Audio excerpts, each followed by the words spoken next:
is now leading in terms of deaths. It's a very grim distinction to have. What's the atmosphere like now in Italy? Well, it is actually very quiet. Basically, right from the beginning of the lockdown, people tended to avoid going into the streets. But right now, literally no one or nearly no one goes out.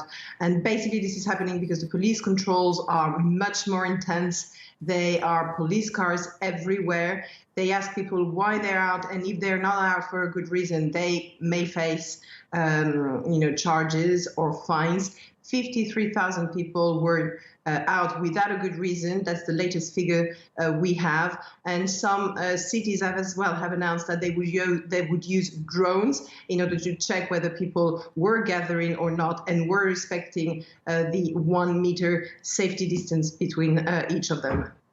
Sonia, what's the situation like in hospitals? I know they're overwhelmed. Are they able to get help from other countries now? Yeah, this is what they basically asked yesterday. They need all the nurses, all the doctors possible, because basically it's been now a month since Italy is facing the coronavirus crisis, and the doctors, the nurses, all the healthcare people are exhausted after 1 month. There are as well doctors dying. Right now, the figure is 13 doctors who have died from coronavirus. So basically, they need help.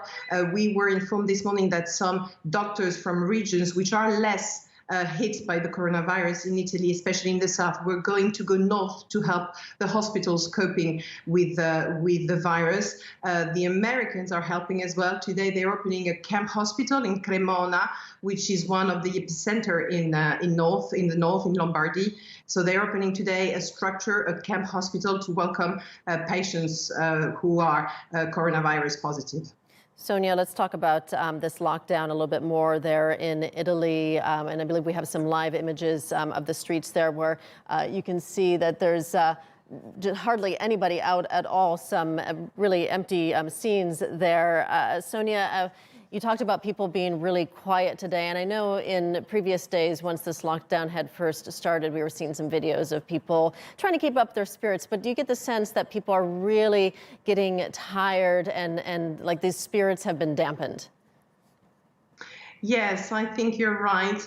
Basically, yesterday evening, there was another of these balconies and windows singing at 6, as it's been done now for about a week.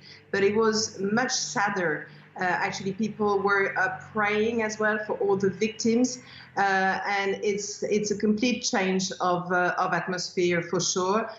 Basically, no one in the streets, even the president of a big supermarket advised people to go only once a week to do the shopping in the supermarket, and only one person. So basically, the messages are really intensifying for the people to stay at home. Yesterday in Milan, one of the main buildings, which is basically the symbol of Milan, the Pirellone, was lightened, and on it was written "State a casa," meaning stay at home.